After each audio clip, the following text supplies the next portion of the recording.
Imagine acordar em Tebas, talvez no ano de 1350 a.C., no auge do novo império.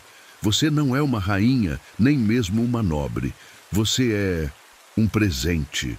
Sua pele está levemente pegajosa, não do calor opressor do Nilo lá fora, mas do óleo de lótus caro que acabou de ser passado em seus braços por uma serva que nem sequer ousa encontrar seu olhar. Você foi selecionada. Talvez você tenha vindo de Mitane como um tributo de paz. Ou talvez tenha sido notada por um escriba em sua própria aldeia perto de Mênfis. Agora você pertence ao faraó. Você acha que sua rotina moderna de trabalho é difícil? Tente navegar por um palácio onde um olhar errado pode custar sua posição ou sua vida. Você conseguiria durar nem que fosse uma manhã? Então já se inscreve agora, deixa o like e comenta de onde você me assiste e que horas são aí. Isso é o que mantém esse canal vivo e cheio de histórias para te embalar até o sono. Agora, respire fundo, ajeite-se onde está e se prepare, porque a jornada desta noite já vai começar. A transição do mundo exterior para este lugar foi abrupta. Você se lembra do sol, o sol egípcio, implacável, branco e quente, batendo na poeira do caminho enquanto você era transportada. O cheiro de peixe seco do mercado, o grito dos barqueiros no Nilo, o pó áspero entrando em suas sandálias. Tudo isso desapareceu no instante em que você passou por 2 enormes portões de cedro, guardados por homens que pareciam esculpidos na própria rocha, com lanças e uma expressão de tédio mortal. O ar aqui dentro é diferente. É pesado.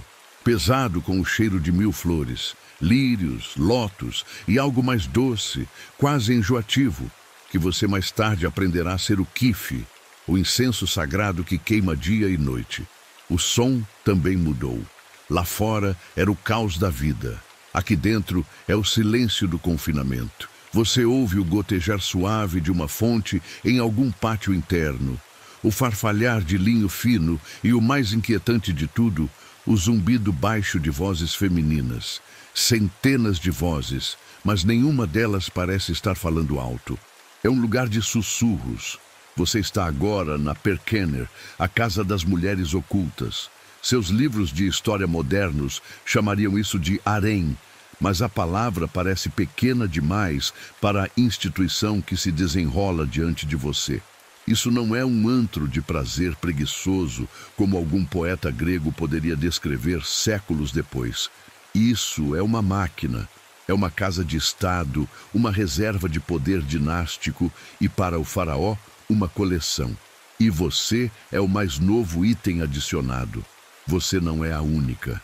Você e talvez uma dúzia de outras jovens são conduzidas por corredores de pedra calcária fresca.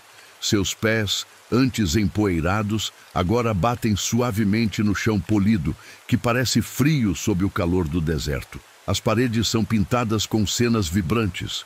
O faraó caçando no pântano, a deusa Hathor lhe oferecendo o Ankh, o símbolo da vida. Você vê ouro.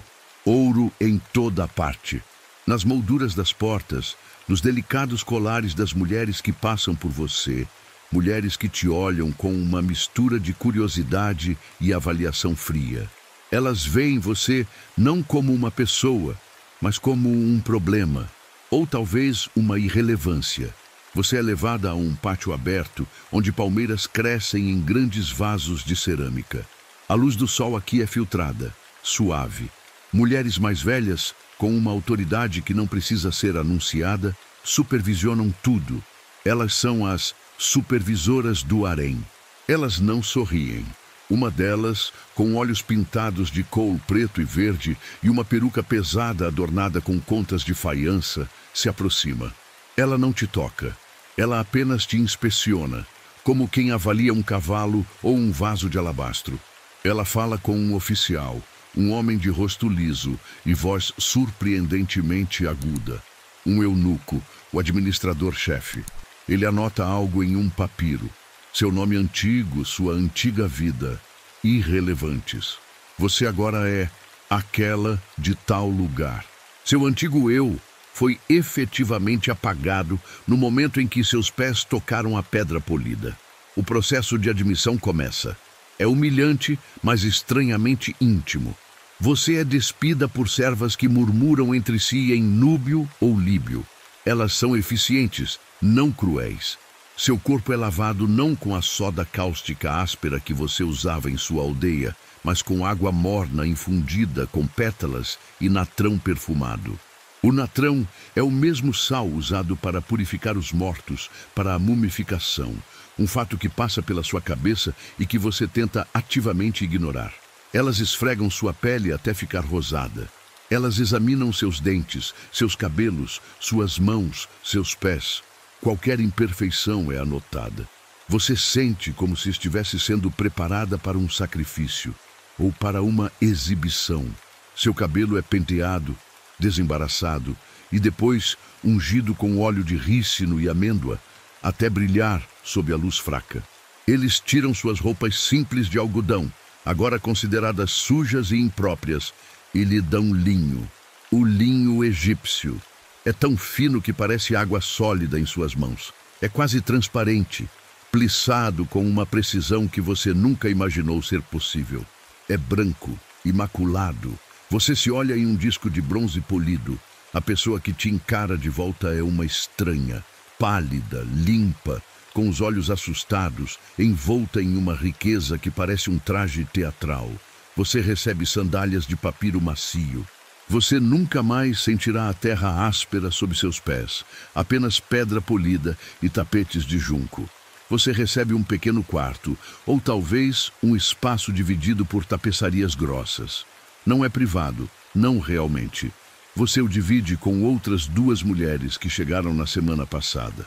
Uma é hitita, com pele clara e cabelo cor de cobre. A outra é da Núbia, com pele escura como ébano e uma calma assustadora. Elas te ensinam o básico com gestos e palavras quebradas. Onde pegar água. Onde fica o banheiro. Essencialmente um assento de madeira sobre um pote de areia que é limpo constantemente por servos invisíveis. Elas te mostram as caixas de madeira pintadas onde você guardará seus poucos novos pertences. Alguns cones de unguento perfumado, um pente de marfim e mais alguns vestidos de linho. A primeira noite é a mais longa. O ar da noite no deserto é frio, mas o palácio retém o calor do dia. Você se deita em uma esteira de junco coberta com almofadas macias. Você ouve os sons do harém à noite, música distante, uma harpa, talvez um alaúde, risadas ocasionais, agudas e repentinas que são rapidamente abafadas, o som dos guardas trocando de turno lá fora, suas sandálias batendo na pedra. Você percebe a verdade da sua situação. Ninguém aqui está com pressa. Você não verá o faraó hoje, nem amanhã, talvez nem neste ano. Você é uma semente plantada em um jardim muito grande e muito lotado. Sua vida, a partir deste momento, é uma espera. Você foi selecionada sim. Você foi levada para o luxo. Você foi ungida e vestida com o melhor linho do mundo. Mas você também foi trancada. Você está segura da fome, segura da guerra, segura do trabalho árduo sob o sol. Em troca, você desistiu do próprio sol. Você agora vive em uma sombra dourada, esperando que o Deus Sol, o próprio faraó, decida brilhar sua luz em sua direção. E enquanto espera, você começa a entender que as outras mulheres neste jardim não são suas amigas. Elas são competição. Elas são espelhos do seu próprio medo e da sua própria ambição silenciosa. Este é o seu novo lar, a sua gaiola dourada. Os primeiros raios de sol não chegam ao seu quarto. A luz aqui é emprestada, refletida nos pátios e diluída pelas cortinas pesadas. Você acorda não com o chamado de um galo ou o barulho de um mercado, mas com o som suave de pés descalços em pedra polida. São as servas, já em movimento há horas, trazendo tigelas de cobre com água morna para a sua ablução. As outras duas mulheres em seu espaço compartilhado já estão acordadas, seus movimentos silenciosos e econômicos. Ninguém desperdiça energia aqui. Ninguém fala mais alto que o necessário. O ar ainda carrega o cheiro denso do quife da noite anterior, mas agora está misturado com algo mais prosaico e reconfortante. O cheiro de pão fresco assando em algum lugar nos confins deste complexo. O luxo é imediato. Você não precisa buscar água. Você não precisa moer grãos. Você não precisa nem se vestir. Uma serva ajuda você a prender o linho, os vincos perfeitos do dia anterior, já pressionados novamente. Hoje, você entende. É o dia da sua orientação. Você não vai ficar trancada neste pequeno quarto para sempre. Você é levada por uma mulher um pouco mais velha, talvez uma concubina menor que já esteve na presença do faraó algumas vezes, mas que não produziu um herdeiro. Ela tem uma autoridade cansada e te guia pelos labirintos. A Casa das Mulheres Ocultas não é um único prédio, é um complexo murado, uma cidade em miniatura dentro do Palácio Maior. A primeira coisa que você nota são as paredes. Elas são altas, feitas de tijolos de barro caiados de branco, coroadas com pedra. Você não vê a cidade de Tebas. Você não vê o Nilo. O único vislumbre do mundo exterior é o quadrado de céu azul cobalto perfeito acima dos pátios. É um céu sem horizonte. Você passa por um pátio central. É de tirar o fôlego. Um longo tanque retangular de água reflete o céu. Lotos azuis e brancos flutuam na superfície e pequenos peixes coloridos dardejam sob as folhas.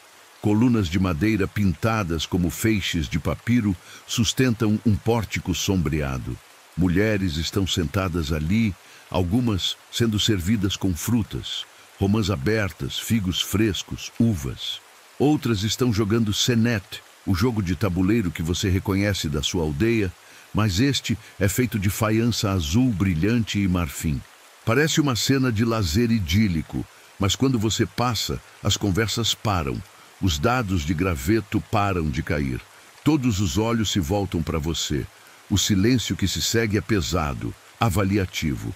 Você é a nova mercadoria. Sua guia te puxa suavemente pelo braço, murmurando: não olhe fixamente. Ela te mostra as áreas de serviço. As cozinhas são enormes, uma colmeia de atividade frenética. Fogo, fumaça, o cheiro de gansos assados, alho e mel. Mas você não pode ir lá.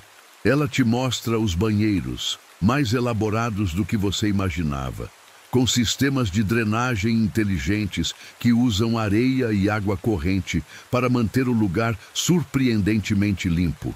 Ela te leva aos armazéns, salas e mais salas cheias de jarras de cerâmica seladas. Elas contêm cerveja, vinho, óleo, mel e grãos. Isso é o que os historiadores chamariam de centro econômico. O harém não é apenas um lugar de espera. É uma vasta propriedade que consome e produz riqueza. E então você ouve um som baixo e rítmico, o pulso constante do lugar, o clac-clac-clac de centenas de teares. Você é levada a um grande salão, o ar cheio de partículas de linho flutuando na luz. Dezenas de mulheres, tanto concubinas de status inferior quanto servas especializadas, estão trabalhando em teares verticais. Elas estão produzindo o linho mais fino do mundo, o linho real, tão transparente que é chamado de vento tecido. Este é um fato amplamente conhecido sobre o Egito, sua maestria têxtil. O harém do faraó, você aprende, é uma das maiores oficinas têxteis do reino. Esta é a sua primeira regra não dita: você não ficará ociosa. O tédio será sua batalha, mas a ociosidade não será tolerada. Você também aprenderá a tecer, a supervisionar as tecelãs, a contribuir para a riqueza do seu senhor. Em seguida, vêm as regras mais explícitas.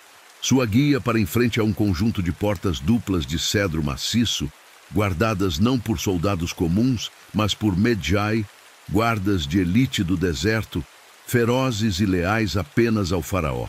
Atrás daquelas portas, ela explica, estão os aposentos privados de Sua Majestade. Você nunca, ela diz, sua voz baixando para um sussurro sibilante, jamais cruza esta soleira a menos que seja convocada. Se você for convocada, você irá.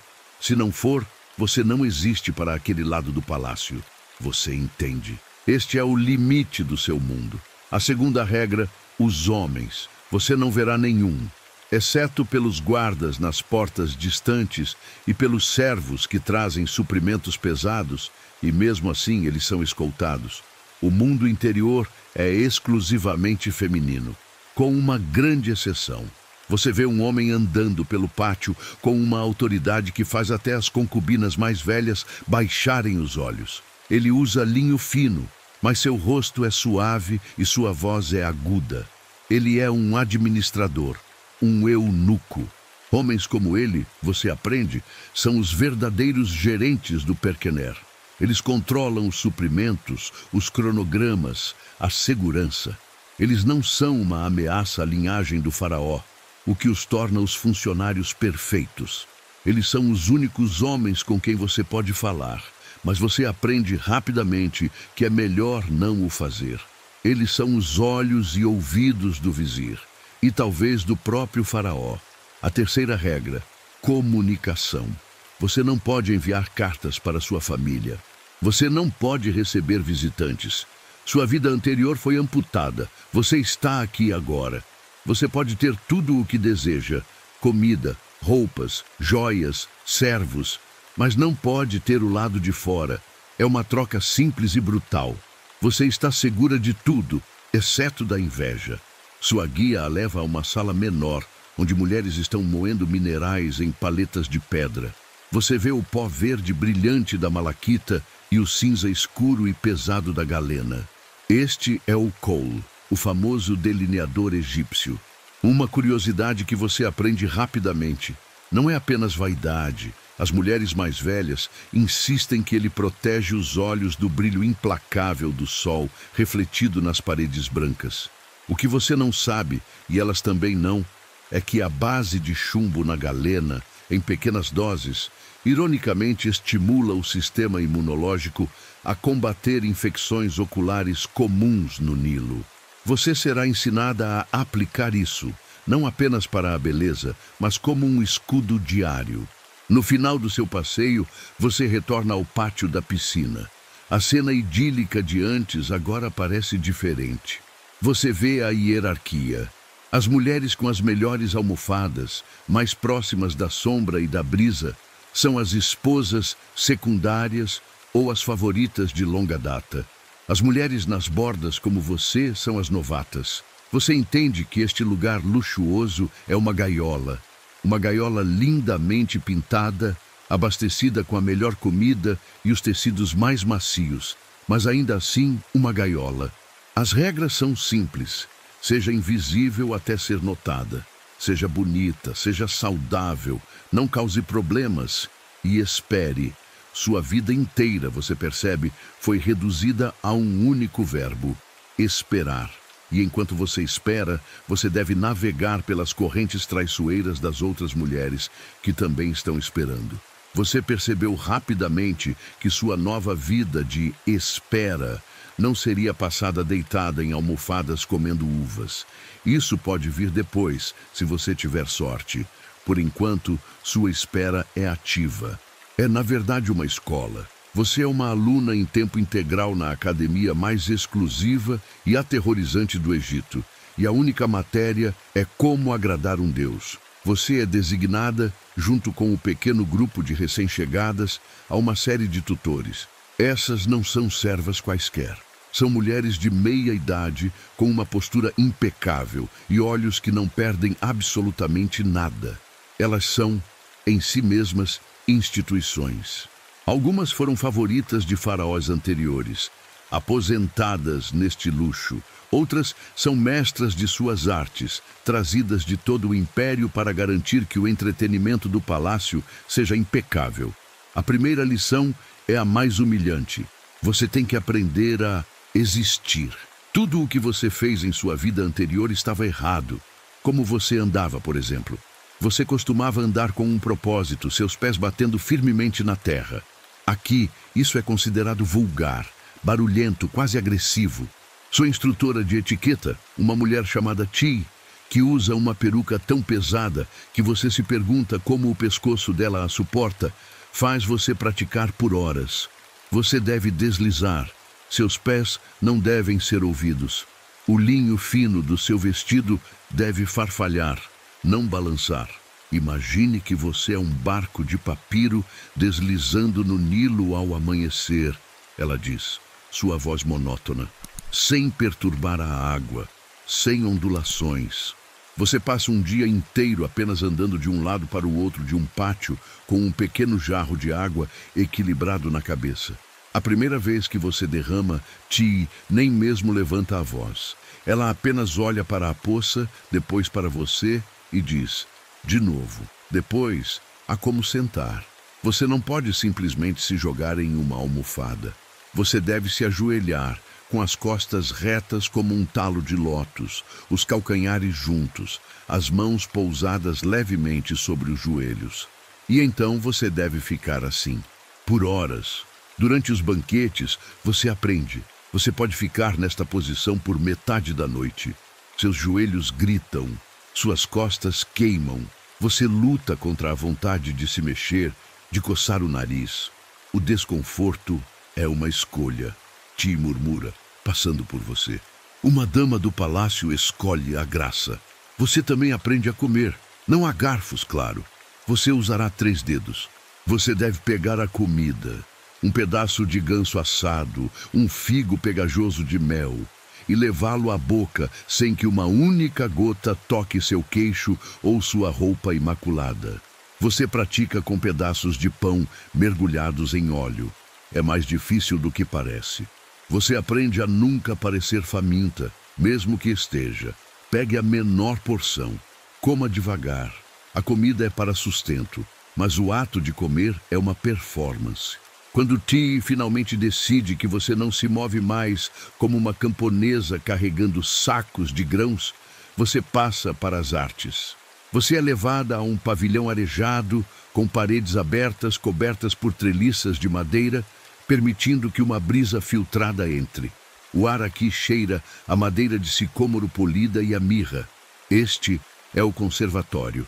O som de uma harpa solitária ecoa suavemente. Este é um fato conhecido. Os egípcios amavam sua música. As pinturas nos túmulos dos nobres estão cheias de músicos. Mas você não sabia o quão sério eles levavam isso. Você não está aqui para aprender musiquinha de ninar.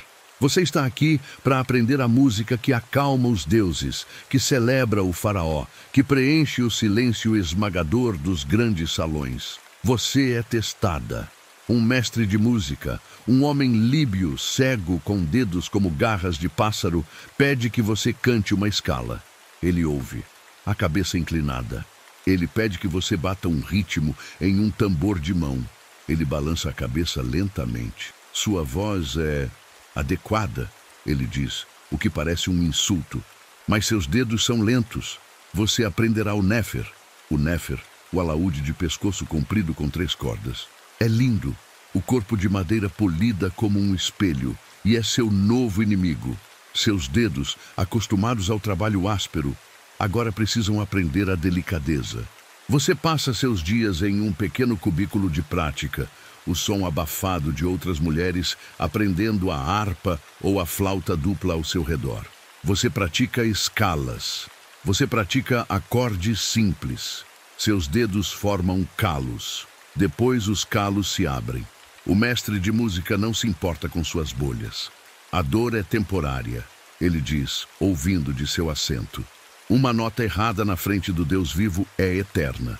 De novo, você aprende hinos a Hathor, a deusa dourada da música, do amor e da dança. Você aprende a letra, elogiando seus olhos, sua respiração, sua conexão com o faraó. A música é linda, mas você a toca com tanta frequência que ela perde todo o significado, tornando-se apenas uma sequência de movimentos musculares. Pior que a música é a dança. A dança no Egito não é apenas pular em um festival. É uma narrativa, é acrobática, é intensamente física. A instrutora de dança é completamente diferente de ti. Ela é núbia, compacta, feita de músculos, e com uma energia que parece vibrar. Ela não fala muito, ela demonstra, ela espera que você copie. Os movimentos são fluidos, hipnóticos. Você deve mover seus braços como cobras, ondular seu tronco como um caniço ao vento. Tudo isso enquanto mantém seus pés em padrões rítmicos complexos. Você acha que yoga ou balé moderno são difíceis? Tente fazer uma ponte para trás, pegar um lenço de seda do chão com os dentes e se levantar graciosamente, tudo sem deixar seu vestido de linho plissado sair do lugar. Seu corpo dói de maneiras que você nunca imaginou.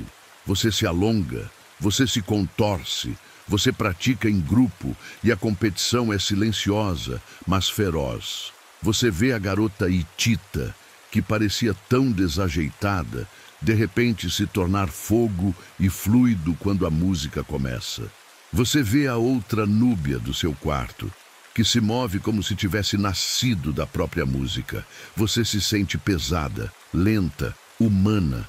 A instrutora te dá um truque, uma pequena curiosidade do harém. Ela te entrega um pequeno cone de unguento perfumado. Antes de dançar para ele, ela diz, coloque isso em sua peruca. E uma pequena gota, aqui. Ela toca a parte de trás do seu joelho. Com o calor da dança, o perfume sobe. O cheiro vai segui-la pela sala. É prático e sedutor, tudo ao mesmo tempo. Enquanto seus dedos aprendem o alaúde e seu corpo aprende a dança, sua mente também é treinada. Você aprende o básico dos hieróglifos. Não para escrever cartas, isso é proibido, mas para ler os nomes. Você deve ser capaz de reconhecer o cartucho do faraó instantaneamente. Você deve saber seus muitos títulos. Touro poderoso, amado de Amon-Ra, senhor das duas terras. Você memoriza as grandes histórias. A traição de Sete contra Osíris, a magia de Ísis. Você aprende a jogar Senet. O jogo é mais do que uma diversão. É uma metáfora para a jornada pela vida após a morte. E mais importante, você aprende a jogar contra ti e perder de propósito, mas não muito rápido. Você deve fazê-la sentir que ela ganhou por habilidade, não por caridade. Esta, você percebe, é talvez a lição mais importante de todas. Como gerenciar o ego de alguém mais poderoso que você. Semanas se transformam em meses. Você não conta mais os dias pela lua. Você os conta pelos seus sucessos. O dia em que você finalmente tocou o hino a Hathor sem um único erro, e o mestre cego realmente acenou com a cabeça. O dia em que você conseguiu fazer a pirueta e pegar o lenço sem cair. O dia em que Ti observou você andar pelo pátio e simplesmente disse, aceitável. Você se olha no disco de bronze polido em seu quarto. A mulher que te encara não é a garota que chegou. Esta mulher tem uma postura diferente. Seus olhos estão mais calmos, mais observadores. Suas mãos, embora ainda calejadas, descansam graciosamente. Você foi desmontada e remontada. Você se tornou uma artista. Você está pronta. Você está pronta para ser vista. E com essa percepção, um novo tipo de medo, mais agudo e mais frio, se instala em seu peito. Seu treinamento em música e dança é o trabalho da sua alma, mas sua rotina de beleza é o trabalho do seu corpo. E é um trabalho que começa na escuridão fria. Horas antes do primeiro raio de sol, pensar em tocar o topo dos penhascos de Tebas. Você é acordada não por um som, mas por um toque. Uma serva, com as mãos já úmidas de água de rosas, toca seu ombro. O sono é um luxo que você desfruta, mas nunca em excesso. Levantar-se é a primeira ordem do dia, todos os dias. Você não se arruma, você é preparada. Você é uma estátua sendo esculpida do bloco de mármore do sono e leva uma equipe para fazê-lo. Você se senta em um banquinho baixo de madeira e o processo começa. Primeiro, a limpeza. Você não toma um banho rápido. O banho é um ritual. Você é levada para uma sala de banho adjacente, o chão de pedra inclinado para um ralo. Servas trazem jarras de água, algumas quentes, fumegantes, aquecidas em algum lugar nas profundezas das cozinhas, e outras frias, extraídas do Nilo e deixadas para assentar. Elas não usam sabão como você o conhece. Elas usam natrão, o mesmo sal de purificação que você encontrou na sua chegada, misturado com cinzas e farelo para criar uma pasta de limpeza. Elas te esfregam vigorosamente. A pasta é levemente abrasiva, removendo qualquer vestígio de suor ou do óleo da noite anterior. Depois, você é enxaguada com a água limpa. A sensação é de uma pureza quase cirurgical. Então, começa a verdadeira obsessão egípcia, a suavidade. O pelo corporal é considerado impuro, animalesco. Você não pode ter nada. Servas habilidosas se põem a trabalhar. Elas usam pinças de bronze para arrancar os pelos das sobrancelhas, moldando-as em um arco fino e elegante. Para o resto do seu corpo, o processo é intenso.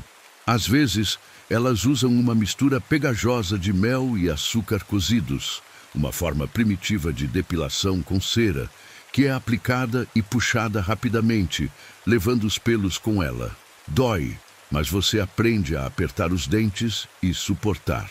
Para áreas menos sensíveis, elas usam pedras pomes ou até mesmo lâminas de bronze afiadas, com uma habilidade aterrorizante.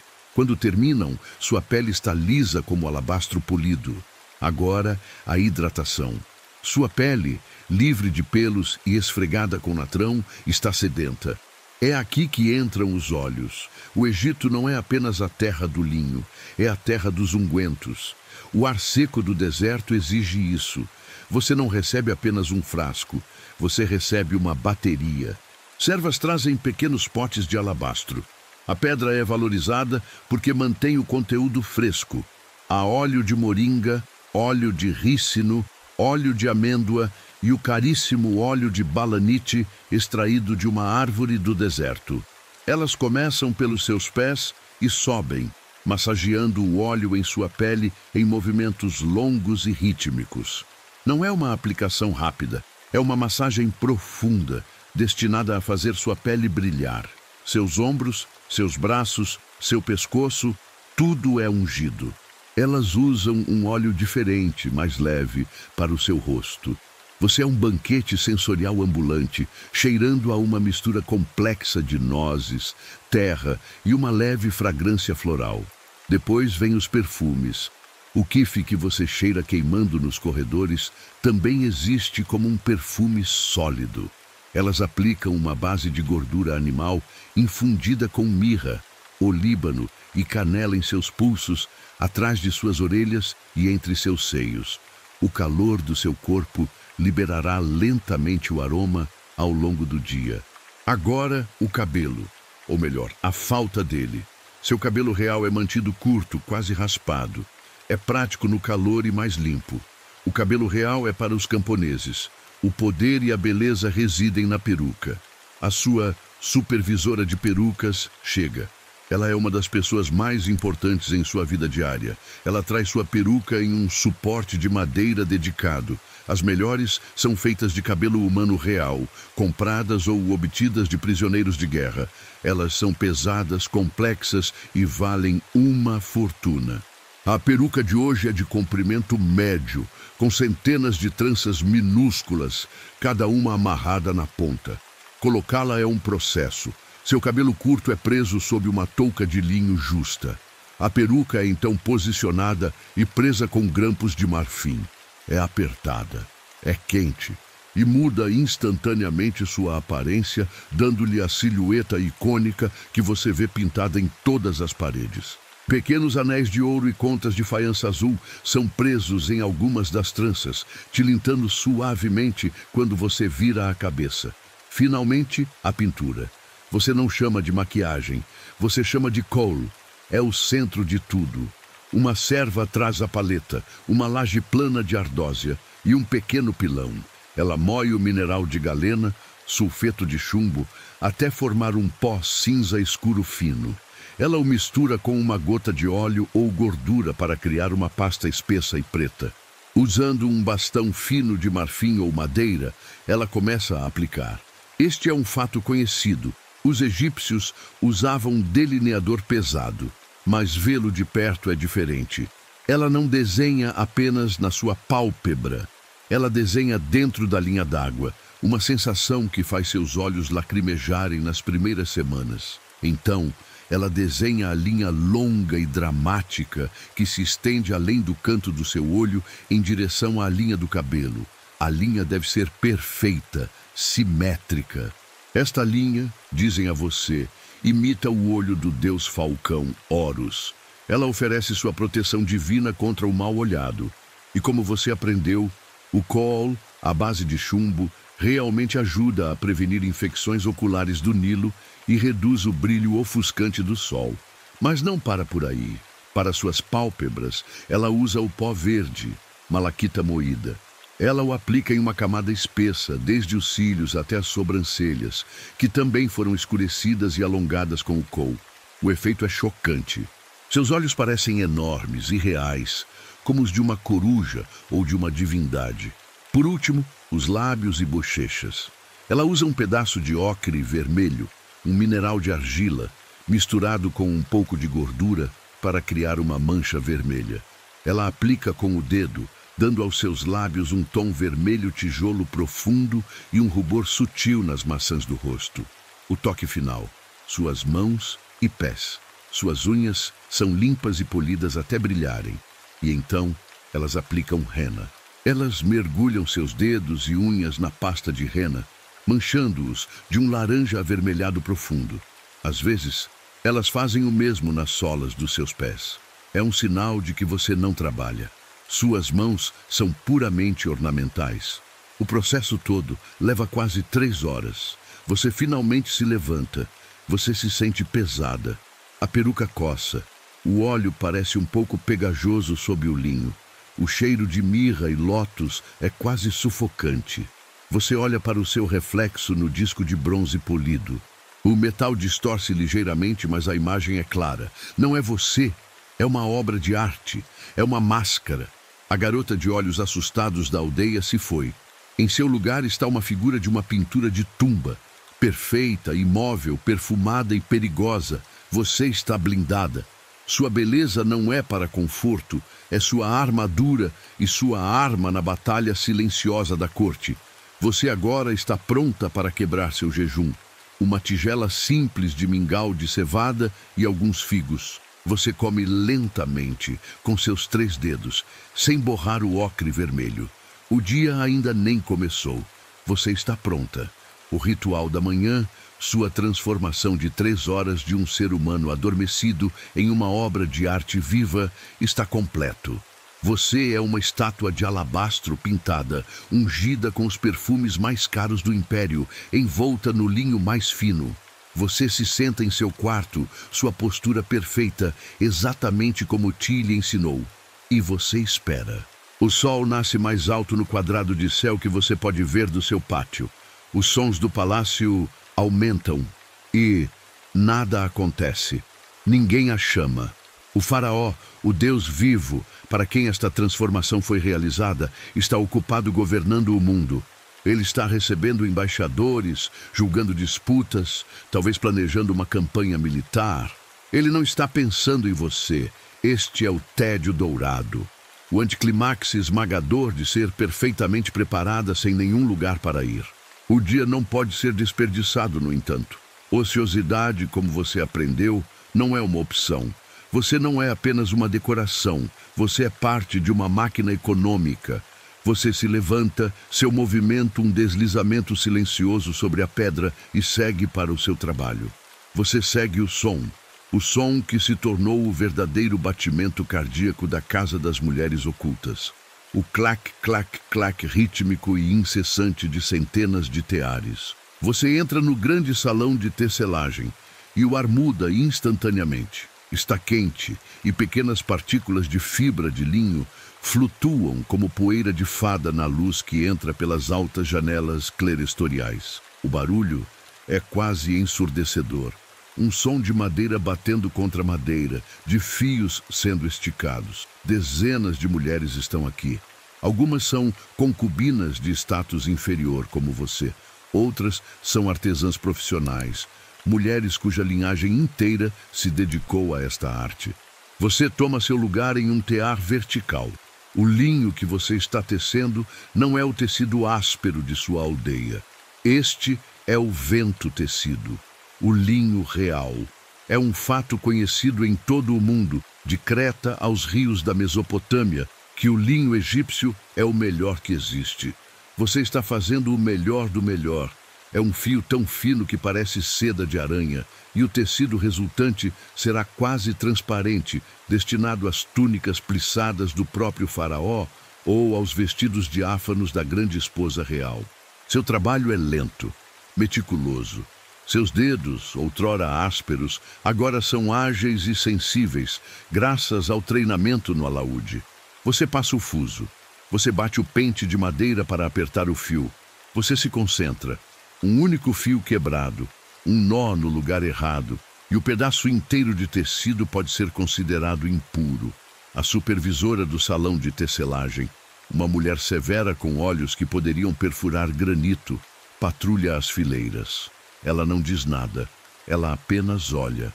Seu olhar é o suficiente para fazer suas mãos suarem, o que é um desastre, pois a umidade pode manchar o linho.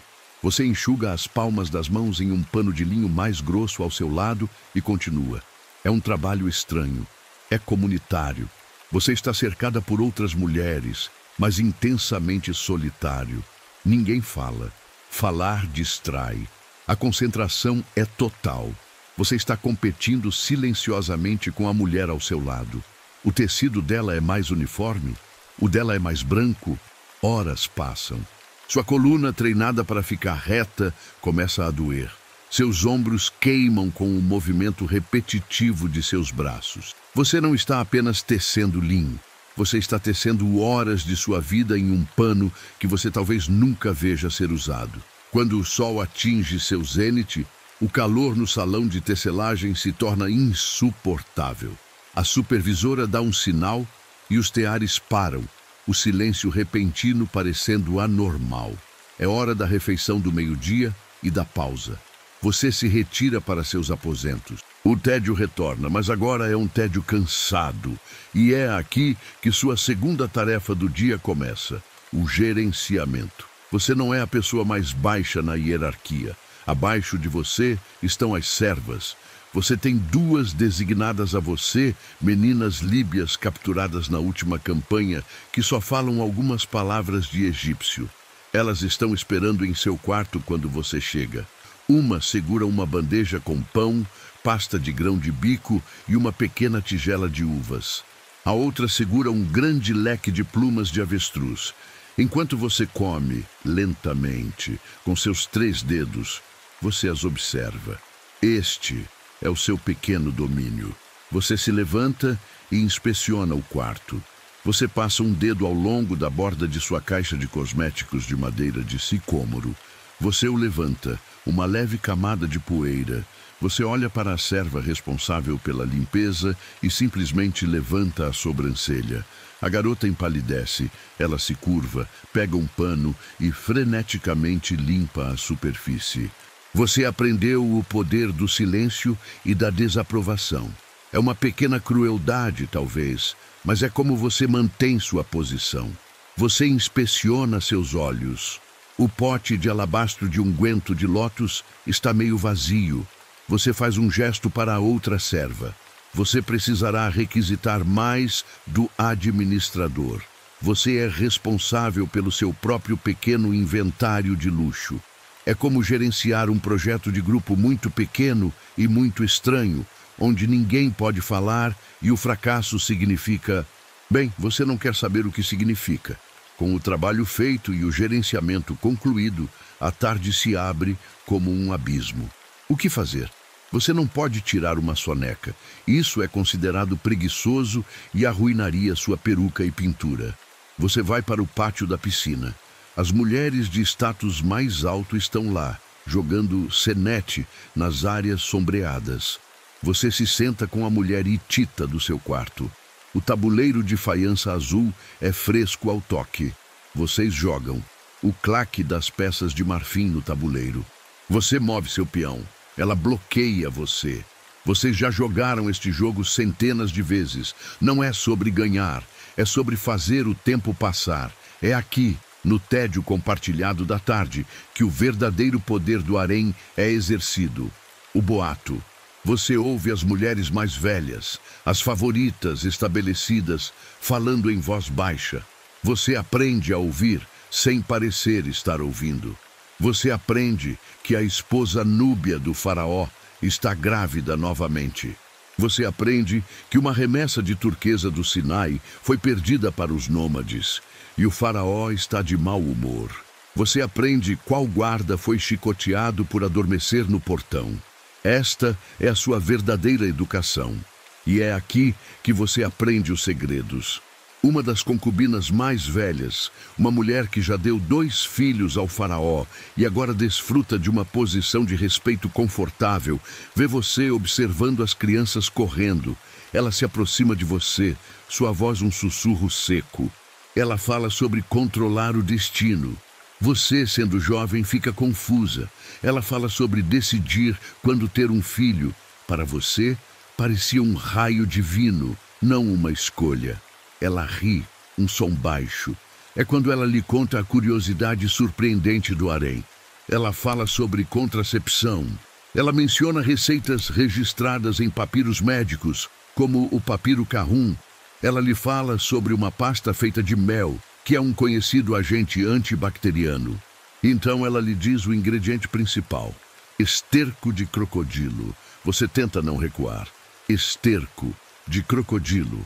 Ela explica com uma paciência clínica que o esterco seco e fermentado é alcalino, criando um ambiente hostil.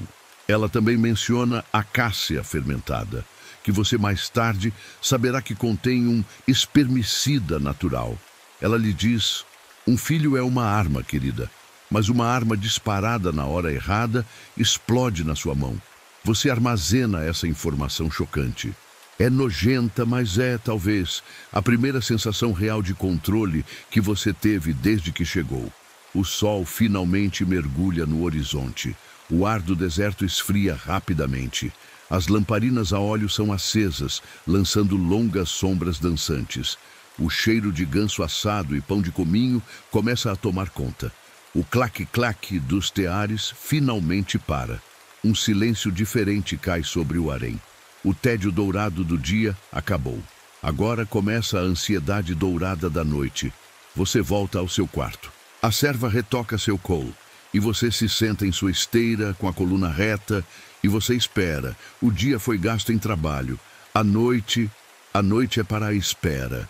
A noite cai e o tédio dourado da sua tarde se transforma em algo mais aguçado.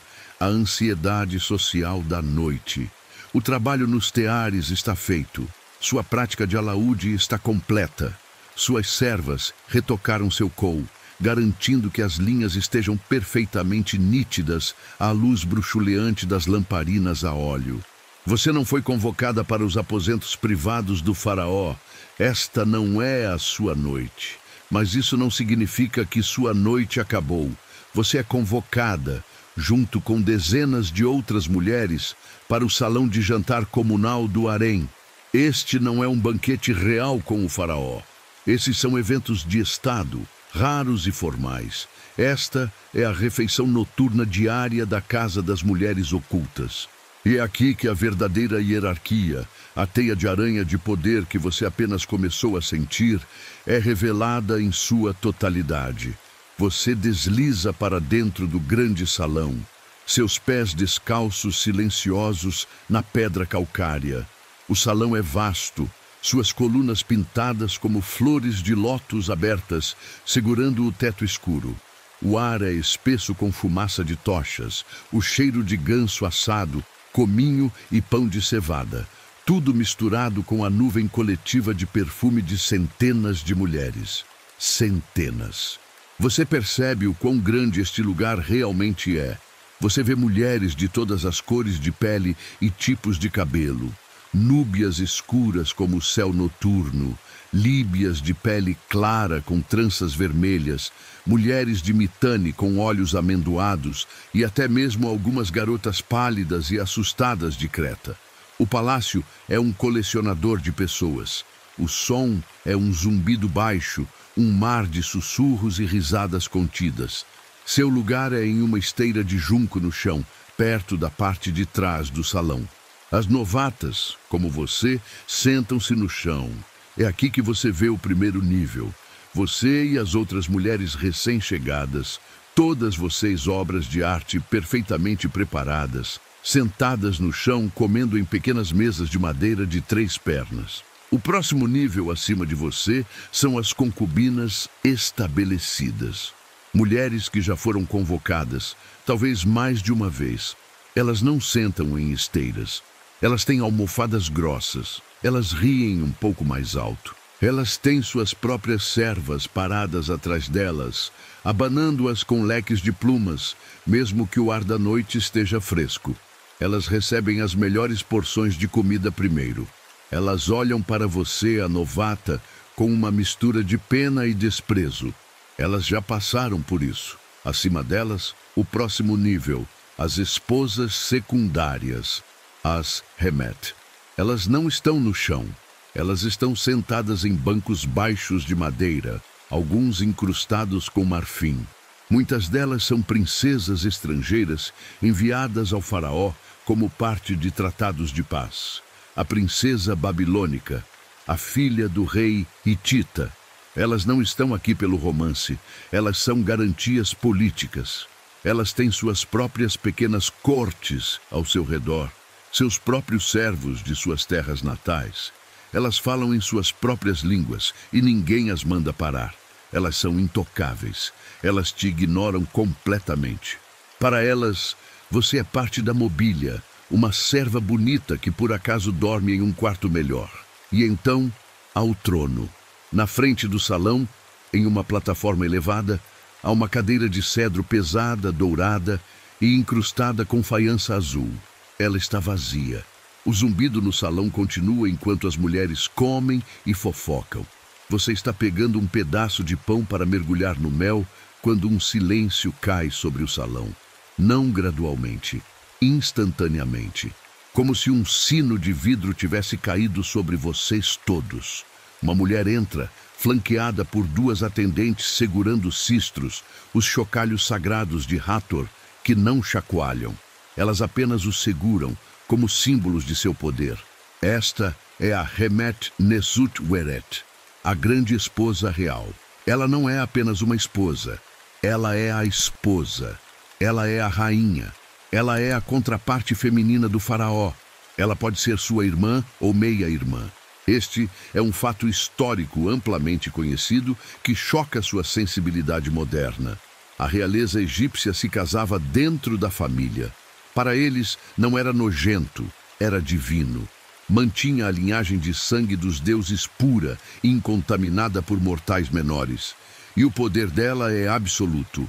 Ela não usa apenas linho fino, ela usa o linho real diáfano, plissado com tanta perfeição que parece luz líquida. Seu colar de ouro e lápis lazuli é tão largo que cobre seus ombros inteiros. Sua peruca é a mais elaborada do salão. Uma massa imponente de tranças e contas de ouro que desafia a gravidade. Ela não olha para ninguém. Ela desliza para seu trono. Ela se senta. Só então ela faz um leve gesto com a mão. O som no salão retorna, mas agora é 10 vezes mais baixo. O zumbido se tornou um murmúrio. A grande esposa real é a CEO desta operação. Ela supervisiona as propriedades do templo. Ela tem seus próprios escribas. Ela administra essa vasta casa de mulheres. Ti, sua instrutora durona. Ti se curva até o chão quando a grande esposa real passa. É aqui que você aprende a navegar. Você não olha para a grande esposa real. Olhar é um desafio. Você se concentra em sua comida. Mas o verdadeiro perigo não está no trono. O trono está muito acima de você. O perigo está nas almofadas ao seu lado, nas outras concubinas. Elas são suas rivais. Você está comendo sua lentilha. E uma mulher alguns anos mais velha, uma que já foi favorita, mas não foi convocada em 3 luas, passa por você. Ela tropeça. Sua tigela de cerveja adocicada com tâmaras acidentalmente derrama. encharcando a frente do seu vestido de linho branco imaculado. A cerveja é escura e pegajosa. Seu vestido está arruinado. A mulher solta um pequeno ó de falsa surpresa. O que você faz? Você quer gritar. Você quer empurrá-la. Mas você olha para cima e vê os olhos dela, frios e satisfeitos. E você vê as amigas dela, rindo baixinho atrás de suas mãos. Você se lembra do seu treinamento. Você não pode mostrar raiva. Raiva é feia. Raiva é caos. Você deve ser ordem. Você se levanta lentamente. Você se curva para a mulher que derramou a cerveja em você. Peço perdão por estar em seu caminho, você murmura. Você então se curva em direção ao trono, pedindo permissão para se retirar e se limpar. A grande esposa real nem sequer se vira. Sua atendente principal apenas acena com desdém. Você volta para o seu quarto, seu vestido arruinado colado em sua pele, a humilhação queimando mais quente que o álcool. Sua serva limpa você, seus olhos cheios de pena. Você perdeu sua refeição, você foi marcada, você aprendeu a lição. As outras mulheres não são suas amigas, elas são tubarões em uma piscina lindamente ladrilhada e você acabou de sangrar na água. Elas estão competindo por recursos, por melhores quartos, por mais joias e pelo prêmio final, a atenção do faraó, que pode levar a um filho. Um filho, especialmente um filho homem, eleva você. Um filho homem pode, teoricamente, se tornar faraó. E isso leva você a uma percepção mais sombria. Você ouve os sussurros, não apenas fofocas sobre quem está grávida, mas histórias sombrias. É aqui que você aprende a curiosidade mais assustadora do palácio. Você ouve sobre a conspiração do harém, um evento de uma dinastia posterior, mas a ideia paira no ar como veneno. Você ouve como uma esposa secundária, desesperada para colocar seu próprio filho no trono, conspirou com administradores do palácio e servos para assassinar o faraó. A trama foi descoberta. Os papiros do julgamento detalham como os conspiradores foram forçados a tirar suas próprias vidas, seus nomes apagados, suas mães amaldiçoadas. Você percebe que a mulher que derramou cerveja em você estava apenas jogando um jogo pequeno. Os jogos maiores, jogados pelas mulheres com apostas reais, envolvem veneno e traição. Você entende por que os administradores são eunucos e por que os guardas Medjai parecem tão mortos por dentro. Eles estão policiando um ninho de víboras políticas. Você aprende a nunca deixar sua bebida sozinha. Você aprende a ter cuidado com presentes de comida de outras mulheres. A hierarquia não é apenas uma escada social, é um campo minado. E você acabou de dar seu primeiro passo incerto nele. Você está deitada em sua esteira de junco, mas não está dormindo. Você não consegue dormir. Seu coração ainda bate um pouco mais rápido pela humilhação silenciosa no salão de jantar. O vestido de linho arruinado foi levado por sua serva, mas o cheiro fantasma de cerveja adocicada e a lembrança dos risos abafados permanecem. A noite no harém é uma tapeçaria de sons estranhos. O choro distante de um bebê, o filho recém-nascido de uma concubina de status mais elevado, que é rapidamente abafado. O chamado de um guarda Medjai no muro distante, sua voz cortando o ar frio do deserto. Você está deitada, perfeitamente imóvel, sua maquiagem ainda intacta por precaução.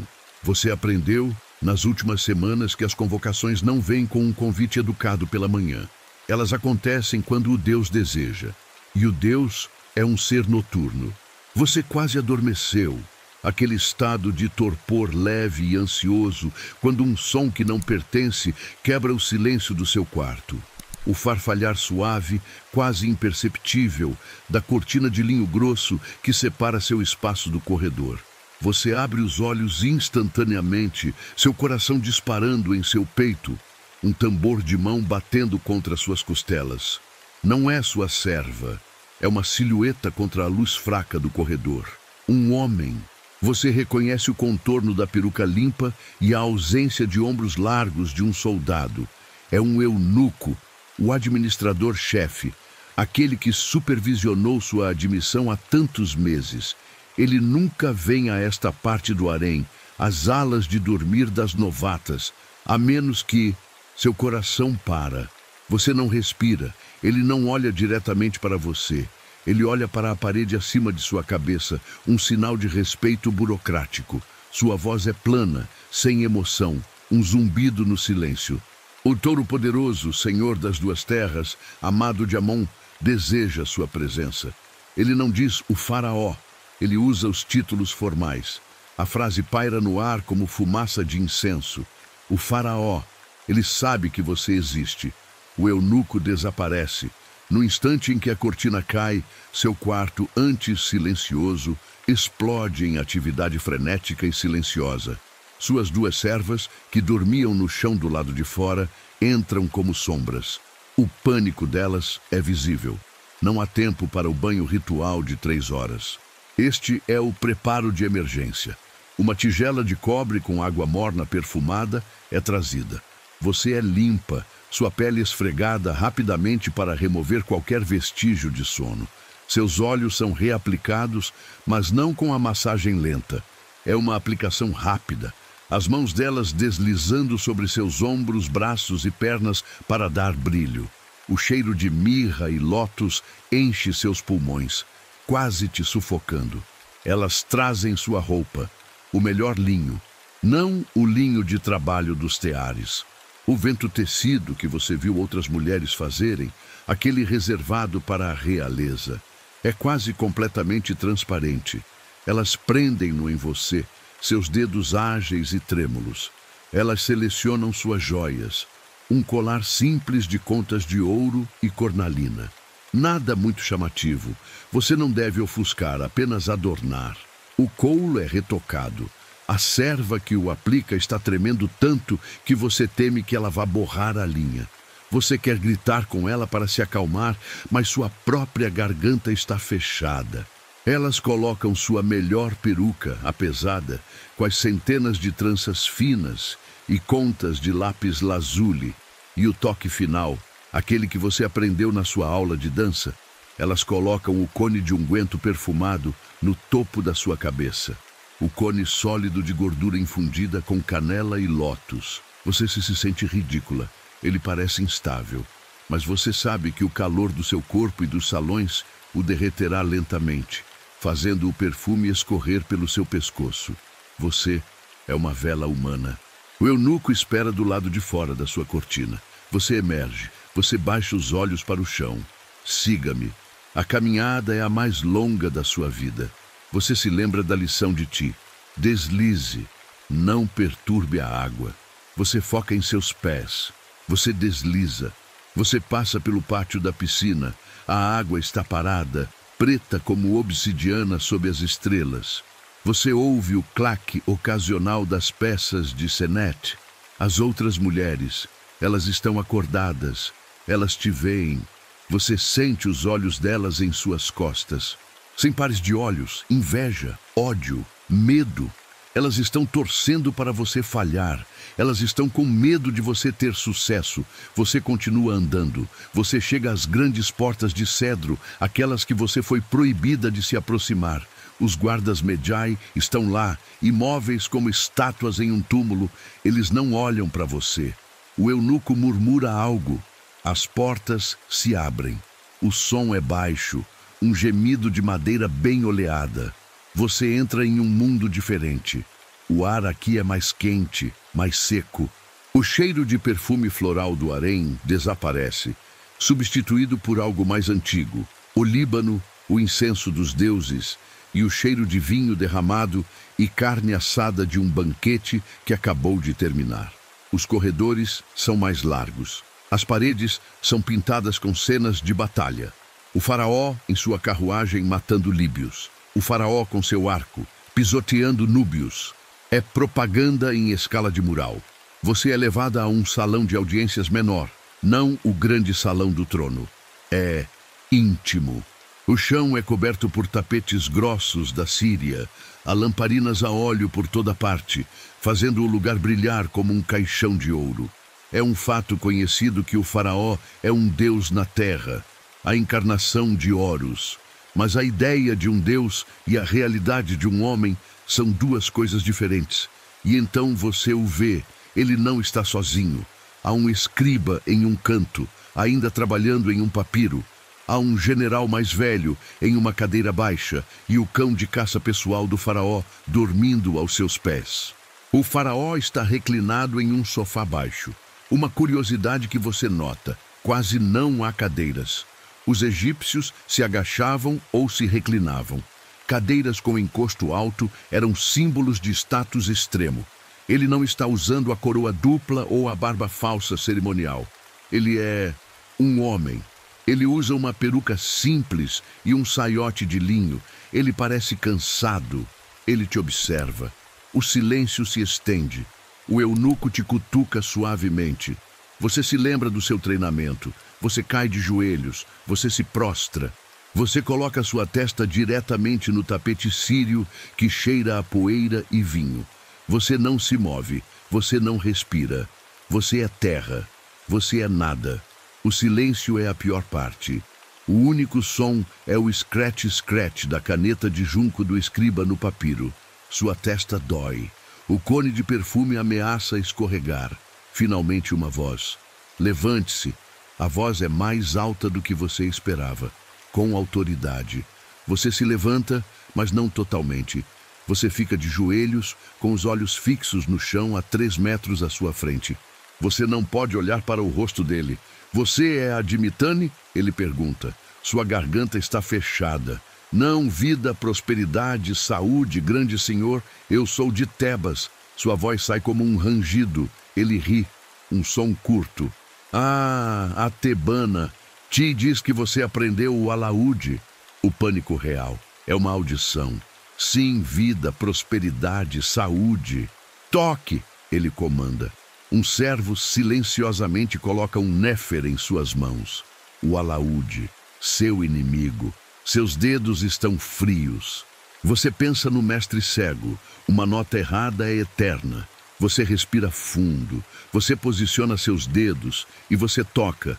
Você toca o hino a Hathor, a música que você praticou até seus dedos sangrarem. O som é pequeno no grande salão.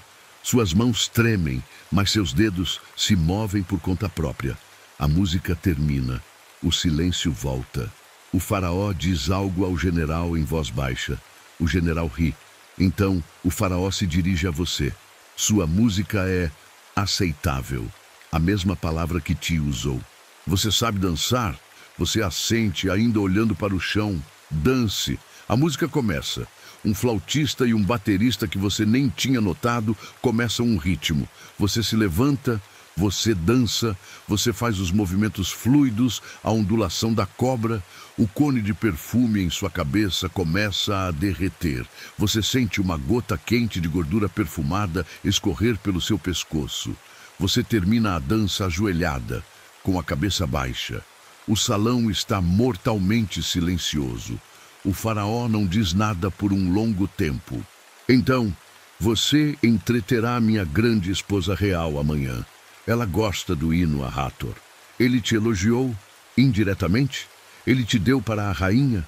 Antes que você possa processar, ele se vira para o eunuco que reapareceu. Ela pode ir. O eunuco te toca no cotovelo. Você se levanta, se curva para trás, seus olhos nunca saindo do chão, e você desliza para fora do salão. As grandes portas de cedro se fecham. Você está de volta ao corredor. Você está tremendo tanto que mal consegue ficar de pé. Você não foi para a cama dele. Você não foi dispensada. Você foi promovida. Você foi transferida do grupo de espera anônima para a equipe de entretenimento pessoal da rainha. Você sobreviveu. A caminhada de volta ao harém é um borrão. Você passa pelas mesmas mulheres, ainda acordadas, ainda observando. Você vê a mulher que derramou cerveja em você. A expressão dela não é mais de desprezo, é de medo. Seu status mudou. A convocação foi um teste e você passou. O medo ainda está lá, um nó frio em seu estômago. Mas pela primeira vez, a oportunidade parece real. Você está de volta ao seu quarto, mas o espaço parece diferente. Encolheu. O ar está abafado e o cheiro de lótus e mirra em sua pele, que antes parecia um luxo, agora parece um óleo de embalsamamento. Suas servas trabalham silenciosamente para removê-lo. A pesada peruca trançada é retirada, e seu couro cabeludo coberto de suor arde quando o ar fresco da noite o atinge. O cone de perfume derretido deixou um resíduo pegajoso em seu cabelo curto. Você se senta em seu banquinho de madeira enquanto uma serva limpa seu pescoço com um pano úmido. O alívio físico é imenso, mas é eclipsado por um novo e gelado tipo de medo. Você não está exausta, você está vibrando. A adrenalina de ter estado na presença do Deus vivo, de ter sido testada e de alguma forma não ter falhado, deixa você acordada e com os nervos expostos. As outras duas mulheres em seu quarto, a Hitita e a Núbia, estão acordadas. Elas não dizem nada. Elas apenas observam você ser limpa. A antiga camaradagem silenciosa das novatas, a solidariedade de estarem juntas na obscuridade, evaporou no instante em que o eunuco parou na sua cortina. Você não é mais uma delas. Você foi vista. E ao ser vista, você se tornou um alvo. Você se lembra da expressão no rosto da mulher que derramou cerveja em você. Aquele breve lampejo de medo. Não foi uma vitória. Foi um aviso. O jogo mudou de nível. E as apostas acabaram de subir de humilhação pública para algo que você ainda não ousa nomear. Na manhã seguinte, a ordem chega. Você não vai para os teares. Você não vai para a sua prática de alaúde. Você é convocada para os aposentos da grande esposa real. Você passa pelo ritual de 3 horas de beleza. O banho, a depilação, os olhos, a maquiagem. Mas hoje parece diferente. Suas servas estão mais cuidadosas. A aplicação do col é feita com uma mão mais firme. A peruca que elas escolhem é mais pesada, mais formal. Você é levada por Ti, sua antiga instrutora de etiqueta, mas ela não está mais te instruindo. Ela está te entregando. Os aposentos da rainha ficam dentro da casa das mulheres ocultas, mas são um palácio dentro do palácio. O ar é mais fresco aqui. As colunas são incrustadas com lápis lazuli. Há mais guardas e mais eunucos. Você entra em um pátio privado onde a própria grande esposa real está reclinada em uma cadeira de ébano, supervisionando seus próprios filhos pequenos, os príncipes e princesas reais, que brincam com brinquedos de madeira perto de um pequeno tanque de peixes. A cena parece quase doméstica, mas não é. É uma exibição de poder. Estas são as crianças que importam. A musicista, diz ela, sem olhar para você. Você se ajoelha, você espera. O faraó, vida, prosperidade, saúde, diz que você conhece o hino a Hathor. Toque. Um alaúde é colocado em suas mãos. É um instrumento melhor do que aquele em que você treinou. A madeira mais escura, o som mais rico. Você se senta com as costas retas e toca. Você toca a música perfeitamente. Seus dedos não tremem desta vez. Você está focada. Você termina. O silêncio se estende, quebrado apenas pelo riso agudo de um príncipe criança que joga um graveto para um cachorro. A grande esposa real olha para você, seus olhos varrem você de cima a baixo. Você espera um elogio, você espera uma dispensa. Em vez disso, ela inclina a cabeça. Quem te ensinou a aplicar seu col? Ela pergunta. Você gagueja por um segundo. Uma atendente grandeza, da casa da manhã. Ela faz a linha muito grossa, diz a rainha, sua voz monótona. Faz seus olhos parecerem os de uma atriz de festival. É vulgar. Diga a ela para usar uma linha mais fina e menos verde na pálpebra. Você não é um papagaio. Dispensada. Você se curva, o rosto queimando, e sai. Essa é a nova realidade. A rivalidade não é uma cerveja derramada. É um ataque psicológico preciso, disfarçado de crítica estética. Ela te lembrou, sem levantar a voz, que você é propriedade, que sua aparência é ditada por ela e que seu sucesso com o faraó não significa nada aqui. Você se torna parte de sua comitiva. Você toca alaúde para ela enquanto ela dita cartas para seus escribas. Você dança para suas damas de companhia. Você come em seus aposentos. A comida visivelmente melhor do que a do grande salão. Você tem um assento, não em um banco, mas em uma almofada muito boa. As outras concubinas que antes te esnobavam, agora te oferecem sorrisos. E é aqui que o verdadeiro perigo começa. Os sorrisos são mais assustadores do que as carrancas.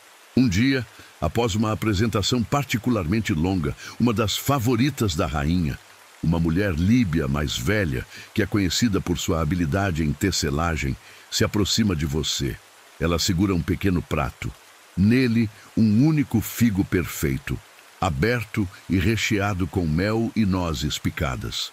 Você tocou lindamente, ela diz, sua voz como mel. O calor deixou você cansada. Coma um pouco de energia. Seu estômago congela. Você olha para o figo. Você se lembra dos sussurros. Você se lembra da história que ouviu, a da conspiração do harém contra Ramsés III, séculos depois. Mas a ideia é atemporal. Os papiros do julgamento detalhavam como as esposas menores usavam magia e veneno para tentar derrubar o rei. Aquilo não era história antiga, era um manual de instruções. Você olha para o sorriso da mulher. Se você recusar, você a insulta. Se você aceitar, você se curva profundamente, usando seu treinamento de etiqueta como um escudo. Sua generosidade é vasta como o Nilo, senhora. Mas ai de mim, desde criança, as nozes fecham minha garganta. É uma mentira, nascida do pânico puro. Meu rosto incha como um melão podre. Eu não ousaria ofender a rainha com minha aparência feia se eu tivesse uma reação. O sorriso da mulher líbia não vacila, mas seus olhos, antes quentes, ficam frios como pedra polida. Que infelicidade, diz ela. Ela leva o figo aos próprios lábios e o come lentamente, observando você. Delicioso.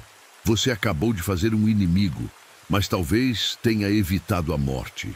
Você nunca saberá se o figo estava envenenado. A tortura está na incerteza. Você aprende a regra de ouro da sobrevivência política.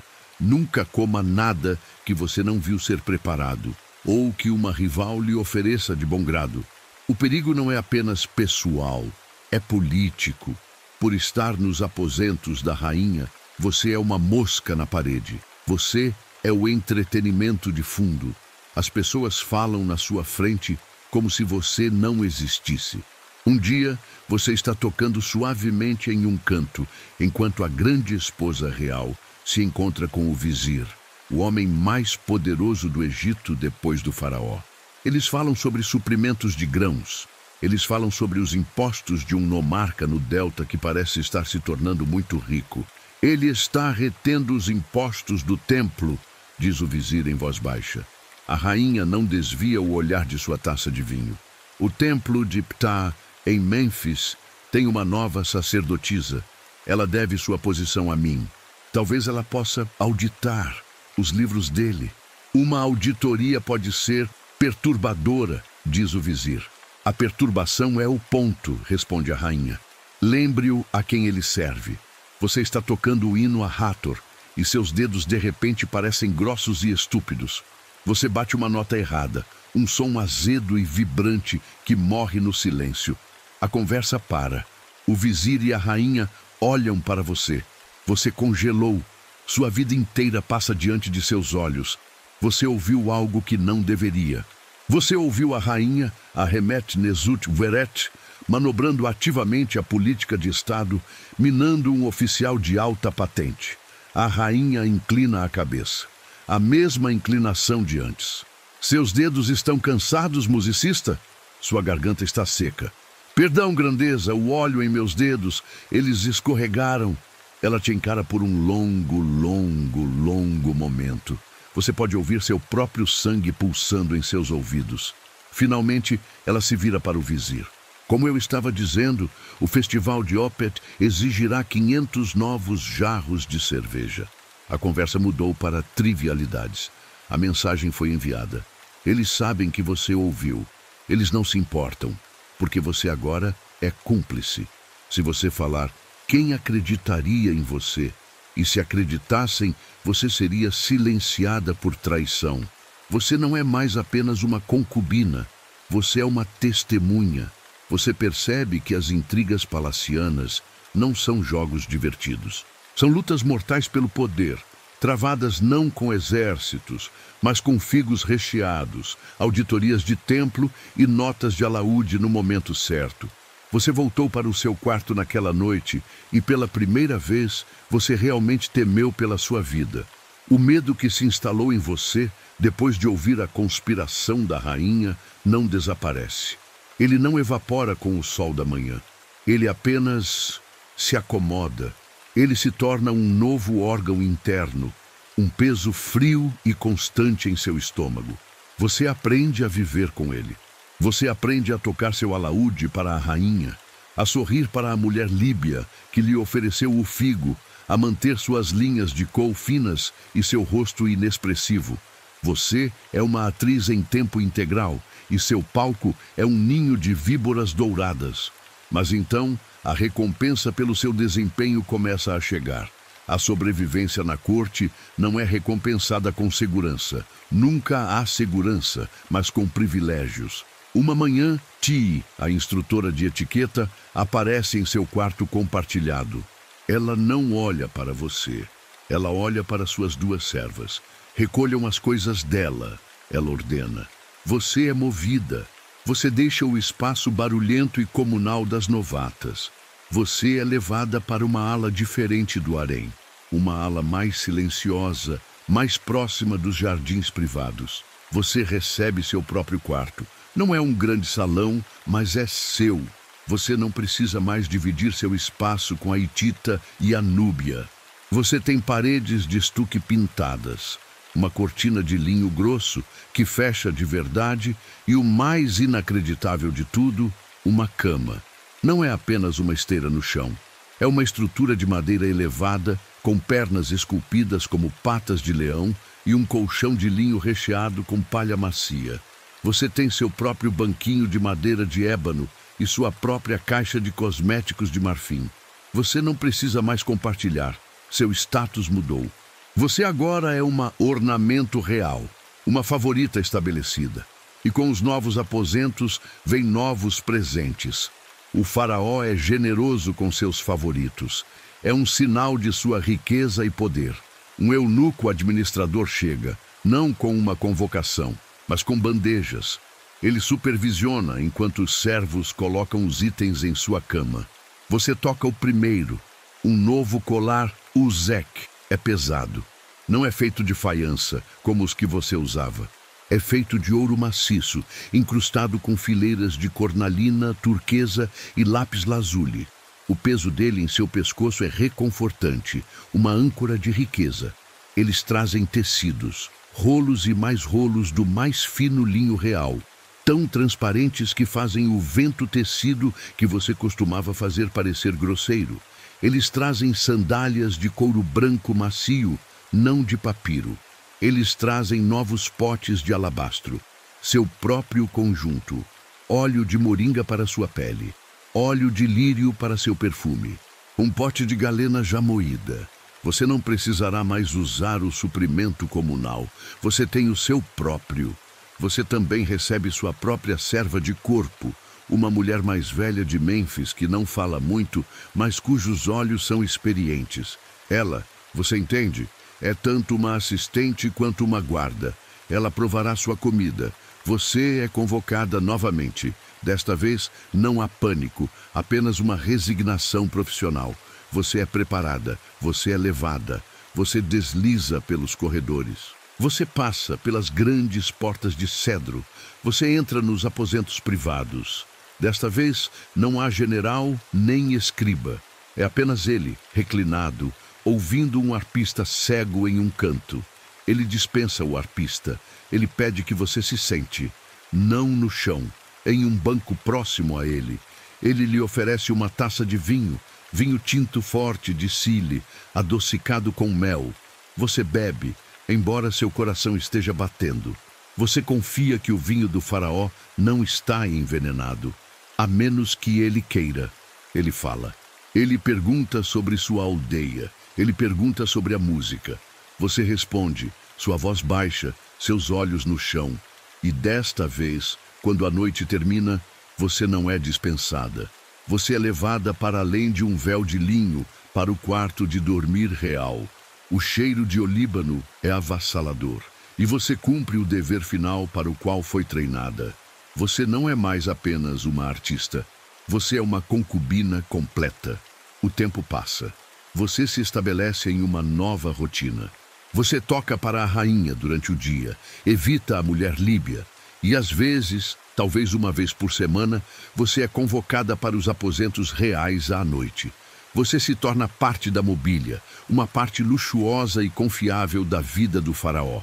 E então, o mundo para. Sua rotina matinal é interrompida. Você acorda e sente náuseas. A comida que você costumava amar, o ganso assado rico, os bolos de mel, agora revira seu estômago. Sua serva de corpo mais velha, a mulher de Mênfis, observa você por 2 dias. No terceiro dia, quando você recusa seu pão matinal, ela não diz nada. Ela apenas sai e volta com a supervisora do harém. A supervisora lhe faz perguntas, curtas, clínicas, sobre seu ciclo lunar. Você responde em sussurros. A supervisora acena. Acabou. Seu destino está selado. A notícia viaja pelo harém mais rápido que um incêndio no mato seco. Você está grávida. Você está grávida do filho de um deus. Você se lembra da conversa sobre o esterco de crocodilo. Você se lembra daquele raro momento de escolha, aquele vislumbre de controle sobre seu próprio corpo. Você não usou. Você esqueceu? Ou você escolheu não usar? Você escolheu apostar? Você não tem certeza. É tarde demais agora. Imediatamente tudo muda. Você é uma embarcação sagrada. Você não é mais solicitada a tocar para a rainha. O esforço pode ser demais. Você é dispensada de todas as tarefas de tecelagem. Você não sai mais do seu quarto, exceto para caminhar no jardim privado, escoltada por 2 guardas. A mulher líbia que lhe ofereceu o figo agora se curva quando você passa. Seu rosto, uma máscara de respeito, mas seus olhos... Você não ousa olhar em seus olhos. Sua comida não é mais apenas provada. Ela é preparada em uma cozinha separada. Você é vigiada dia e noite. O luxo é sufocante.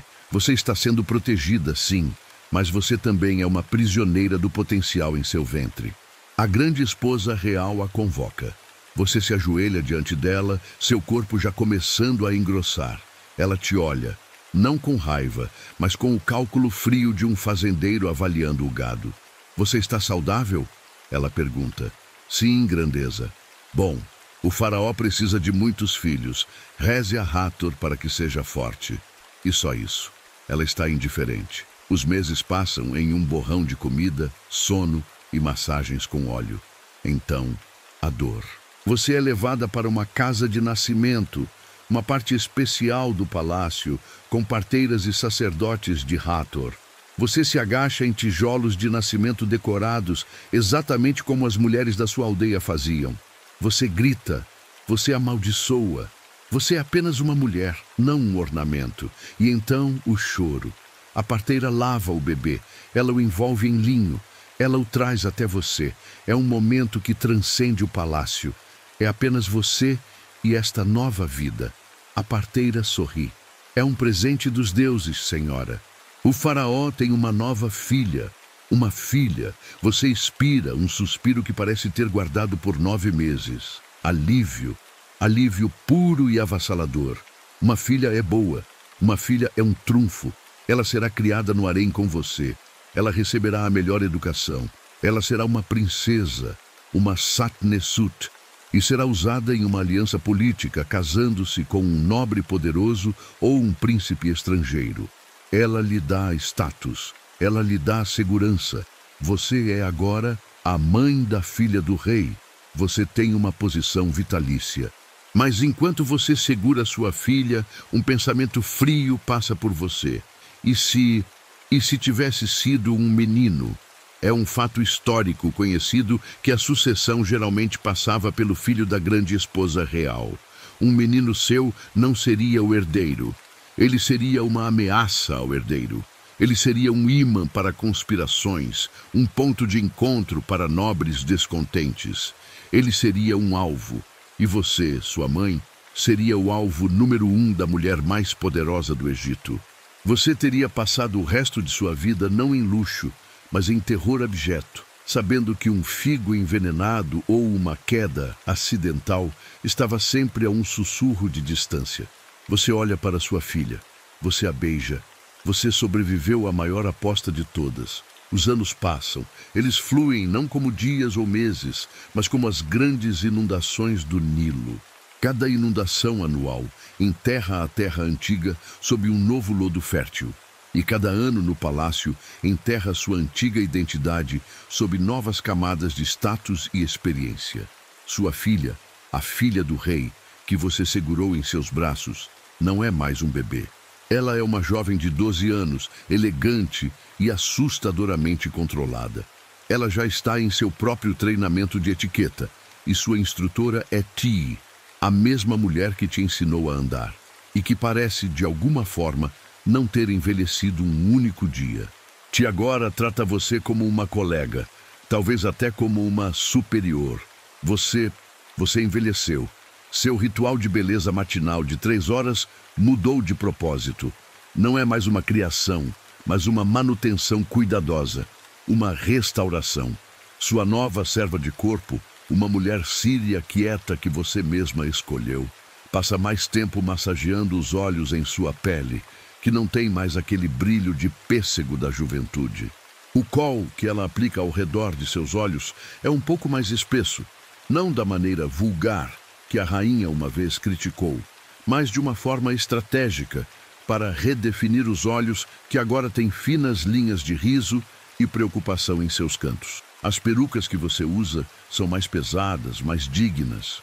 Você raramente usa as tranças leves da juventude. Você agora prefere o estilo núbio, uma massa sólida de cachos curtos e apertados que projeta autoridade. Você não é mais convocada para os aposentos privados do faraó no meio da noite. A última vez que isso aconteceu foi há, talvez, 3 anos.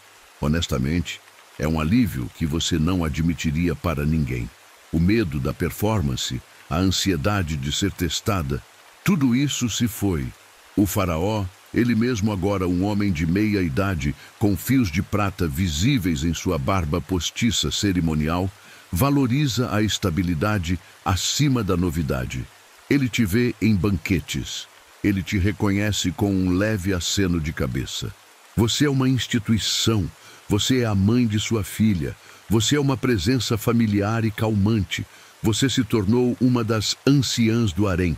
Sua vida agora é definida pelo poder, não pela sedução. Você se tornou, ironicamente, a mulher líbia que um dia lhe ofereceu o figo envenenado. Ela você ouviu, foi enviada de volta à sua terra natal em desgraça anos atrás, após ser pega em outra intriga. Você a sobreviveu. Agora, são as novas garotas que olham para você. Você as vê chegando, assim como você chegou, da Núbia, de Mitane, do Delta. Elas são jovens, com a pele perfeita e aquele mesmo terror animal em seus olhos que você se lembra tão bem. Elas olham para você com uma mistura de medo e reverência. Você é a prova viva de que se pode sobreviver e prosperar.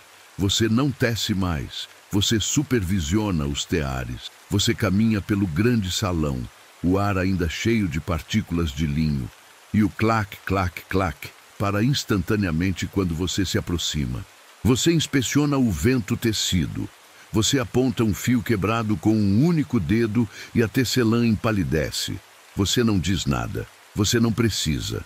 Sua desaprovação silenciosa é o suficiente. Você agora se senta com as outras mães reais no pátio da piscina, nas almofadas mais grossas, na sombra mais profunda que as colunas de papiro pintadas oferecem.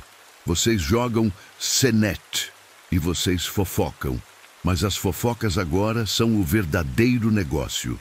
Não se trata de quem está usando qual perfume. Trata-se de quais generais estão ganhando favor na corte, quais colheitas estão falhando em Fayum, qual nomarca no sul está retendo impostos. Vocês são o conselho de administração não oficial do império. A vida é boa, é confortável, é previsível. E no Egito, previsibilidade é tudo. O Nilo deve subir, o sol deve nascer, e a ordem, a Ma'at, deve ser mantida, até que um dia ela não é. O sol se põe, mas a ordem não retorna. O palácio para, os sussurros cessam, a música para. O claque dos teares para. O faraó está doente, não é uma doença comum. Os médicos do palácio, com suas caixas de amuletos e purgativos, parecem assustados. Os sacerdotes de Sekhmet, a deusa com cabeça de leão da praga, são chamados. O cheiro de olíbano nos corredores se torna avassalador. Não mais um perfume de luxo, mas uma tentativa desesperada de purificar o ar da morte iminente. O harém inteiro prende a respiração coletivamente por 3 dias. Na terceira noite, você ouve. É um som que você nunca ouviu antes em todo o seu tempo aqui. É um grito agudo, desumano, que quebra o silêncio.